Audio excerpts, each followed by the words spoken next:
This is a course about justice, and we begin with a story. Suppose you're the driver of a trolley car, and your trolley car is hurtling down the track at 60 miles an hour, and at the end of the track you notice 5 workers working on the track. You try to stop, but you can't. Your brakes don't work. You feel desperate because you know that if you crash into these 5 workers, they will all die. Let's assume you know that for sure. And so you feel helpless until you notice that there is, off to the right, a side track. And at the end of that track, there's one worker working on the track. Your steering wheel works, so you can turn the trolley car, if you want to, onto the side track, killing the one, but sparing the 5. Here's our first question. What's the right thing to do? What would you do? Let's take a poll. How many would turn the trolley car onto the side track? Raise your hands.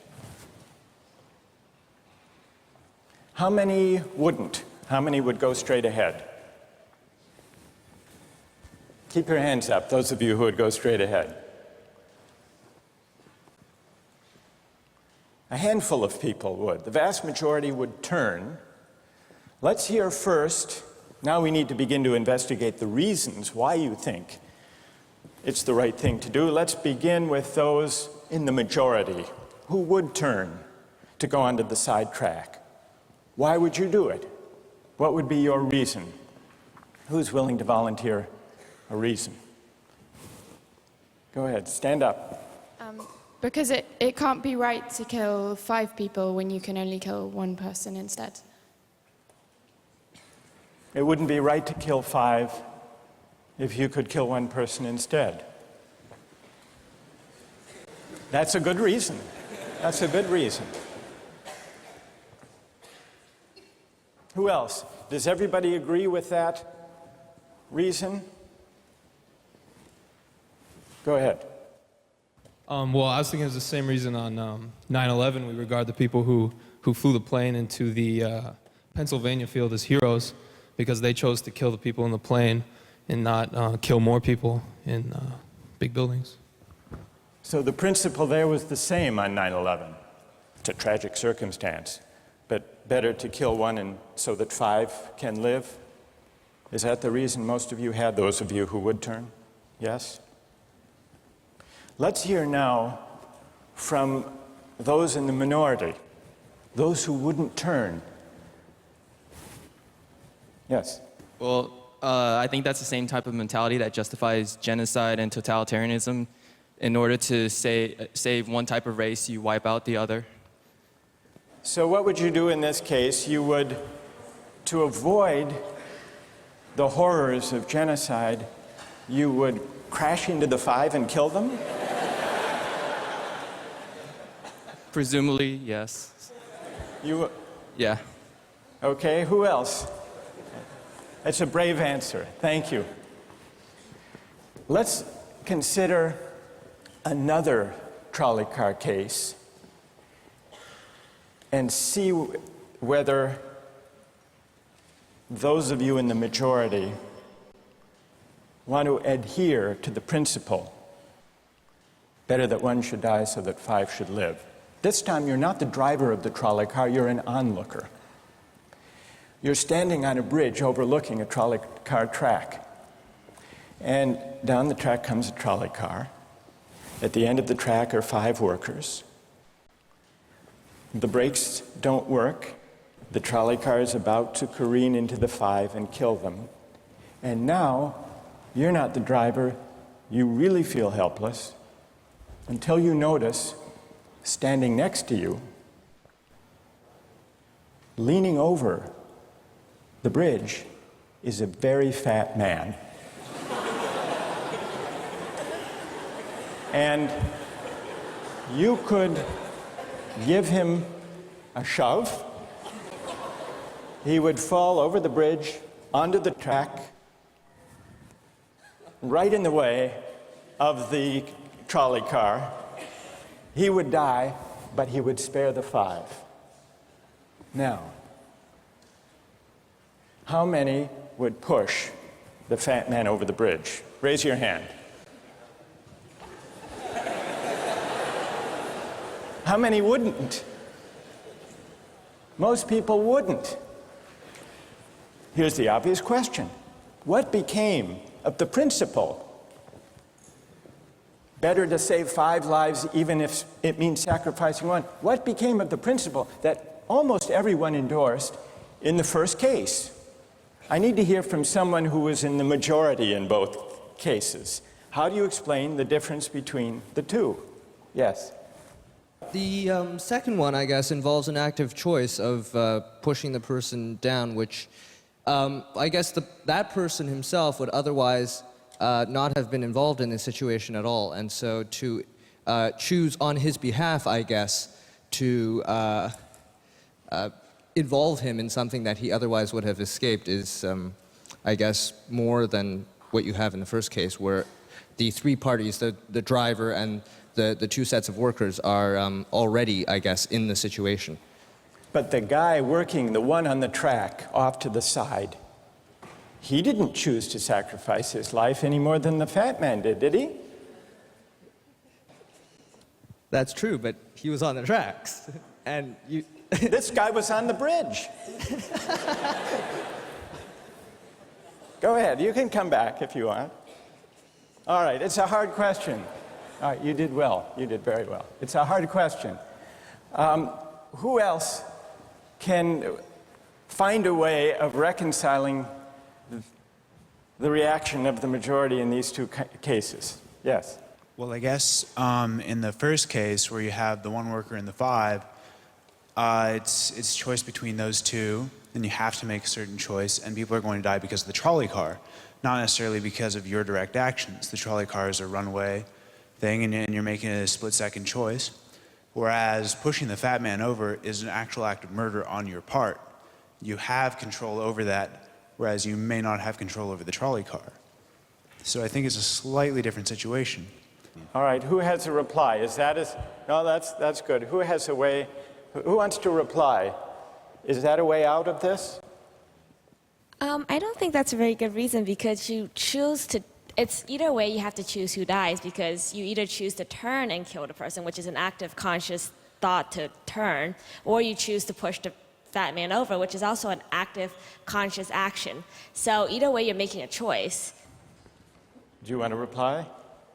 Well, I'm not really sure that that's the case. It just still seems kind of different, the act of actually pushing someone over onto the tracks and killing him.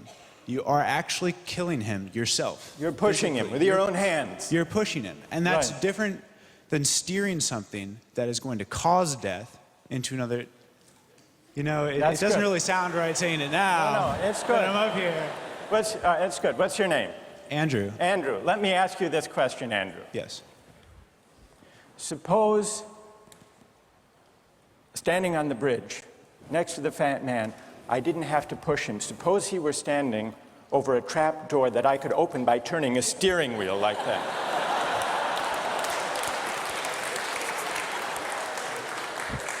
Would you turn? For some reason, that still just seems more wrong. Right? I mean, maybe if you accidentally like leaned into the steering wheel or something like that. But or say that the car is hurtling towards a switch that will drop the trap. Then I could agree with that. Fair enough. It still seems wrong in a way that it doesn't seem wrong in the first case to turn, you say. And in another way, I mean, in the first situation, you're involved directly with the situation. In the second one, you're an onlooker as well. All right. So you have the choice of becoming involved or not by pushing the fat man. Let's forget for the moment about this case. That's good. Let's imagine a different case. This time you're a doctor in an emergency room, and 6 patients come to you. They've been in a terrible trolley car wreck. 5 of them sustained moderate injuries. 1 is severely injured. You could spend all day caring for the 1 severely injured victim. but in that time the 5 would die. Or you could look after the 5, restore them to health, but during that time the 1 severely injured person would die. How many would save the 5? Now is the doctor. How many would save the 1? Very few people. Just a handful of people. Same reason, I assume. 1 life versus 5? Now consider another doctor case. This time you're a transplant surgeon, and you have 5 patients, each in desperate need of an organ transplant in order to survive. 1 needs a heart, 1 a lung, 1 a kidney, 1 a liver, and the 5th, a pancreas. And you have no organ donors. You are about to see them die. And then it occurs to you that in the next room, there's a healthy guy who came in for a checkup. And he's... You like that? And he's taking a nap. You could go in very quietly, yank out the 5 organs, that person would die. But you could save the 5. How many would do it? Anyone? How many? Put your hands up if you would do it.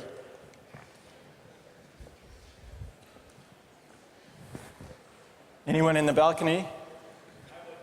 You would? Be careful, don't lean over too much. What? How many wouldn't? All right, what do you say? Speak up in the balcony, you who would yank out the organs. Why?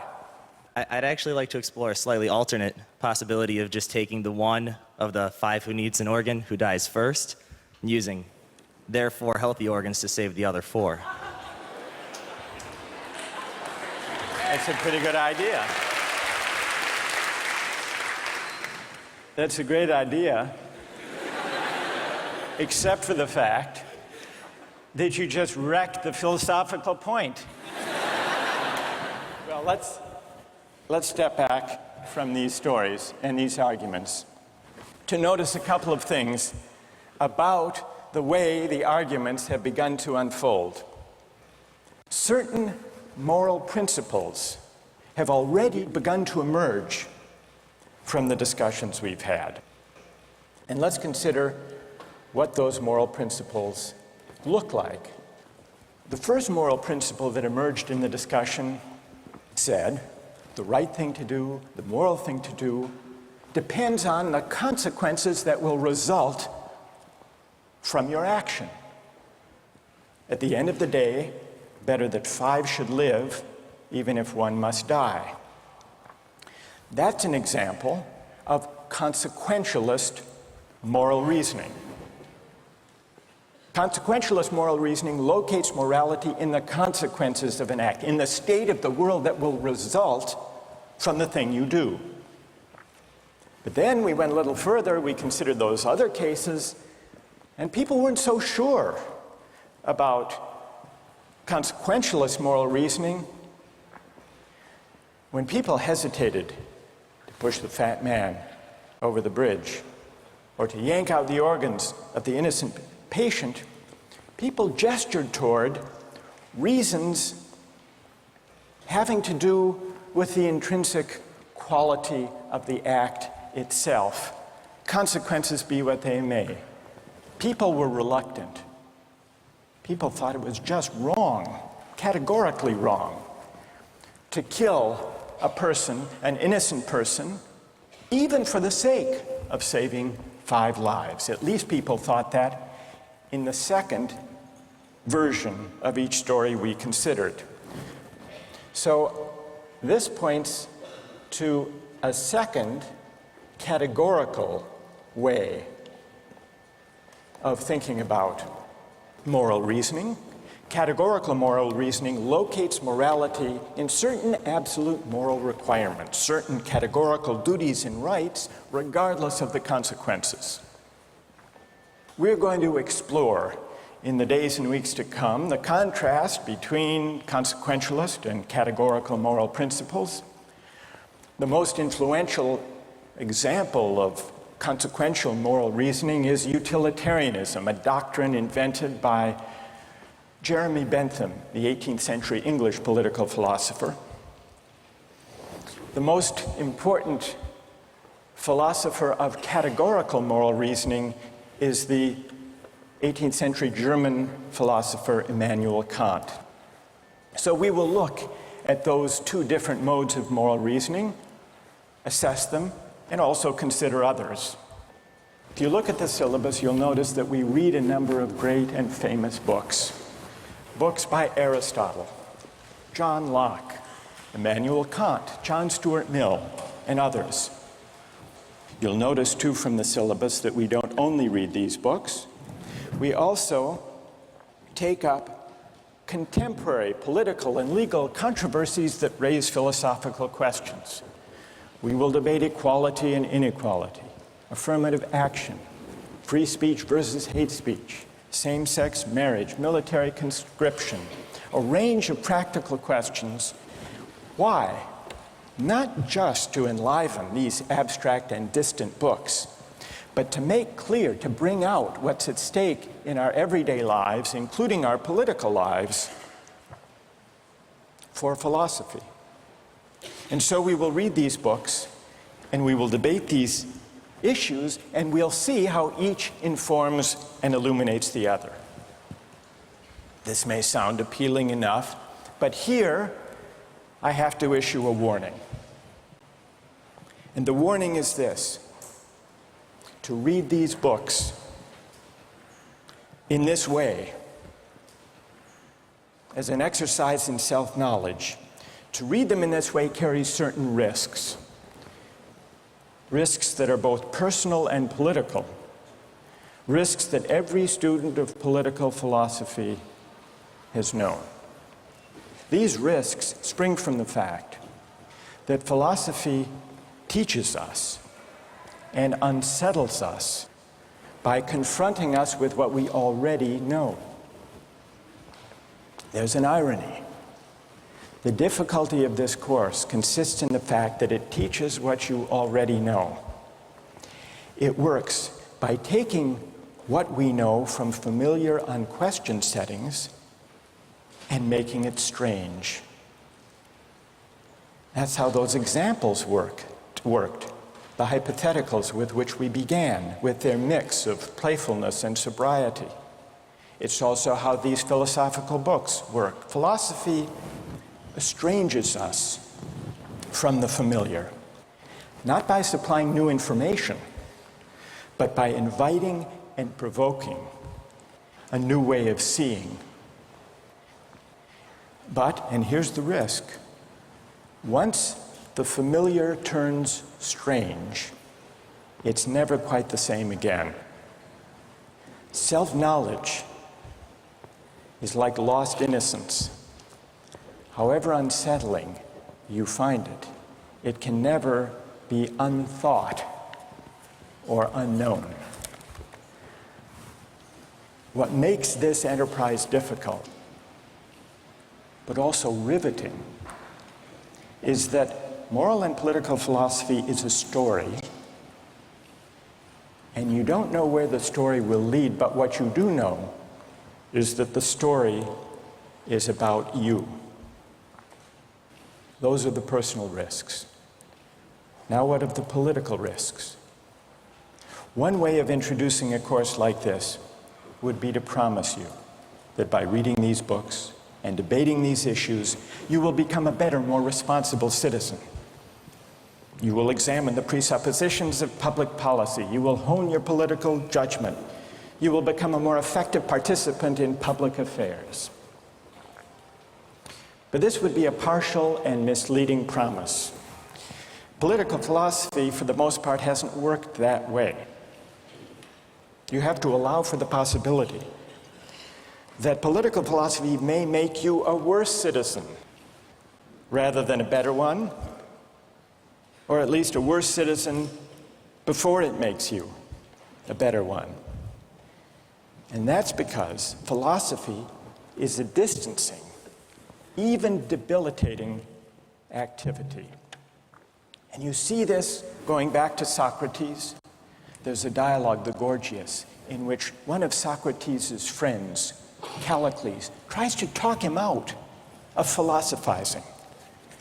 Callicles tells Socrates, philosophy is a pretty toy if one indulges in it with moderation at the right time of life. But if one pursues it further than one should, it is absolute ruin. Take my advice, Callicles says. Abandon argument. Learn the accomplishments of active life. Take for your models not those people who spend their time on these petty quibbles, but those who have a good livelihood and reputation and many other blessings. So Callicles is really saying to Socrates, quit philosophizing, get real, go to business school. And Callicles did have a point. He had a point because philosophy distances us from conventions, from established assumptions, and from settled beliefs. Those are the risks, personal and political. And in the face of these risks, there is a characteristic evasion. The name of the evasion is skepticism. It's the idea, well, it goes something like this. We didn't resolve once and for all either the cases or the principles we were arguing when we began. And if Aristotle and Locke and Kant and Mill haven't solved these questions after all of these years, who are we to think that we here in Sanders Theater over the course of a semester can resolve them? And so maybe it's just a matter of each person having his or her own principles and there's nothing more to be said about it. No way of reasoning. That's the evasion of skepticism, to which I would offer the following reply. It's true, these questions have been debated for a very long time. But the very fact that they have recurred and persisted may suggest that though they're impossible in one sense, they're unavoidable in another. And the reason they're unavoidable, the reason they're inescapable, is that we live some answer to these questions every day. So skepticism, just throwing up your hands and giving up on moral reflection, is no solution. Immanuel Kant described very well the problem with skepticism when he wrote, "Skepticism is a resting place for human reason, where it can reflect upon its dogmatic wanderings, but it is no dwelling place for permanent settlement.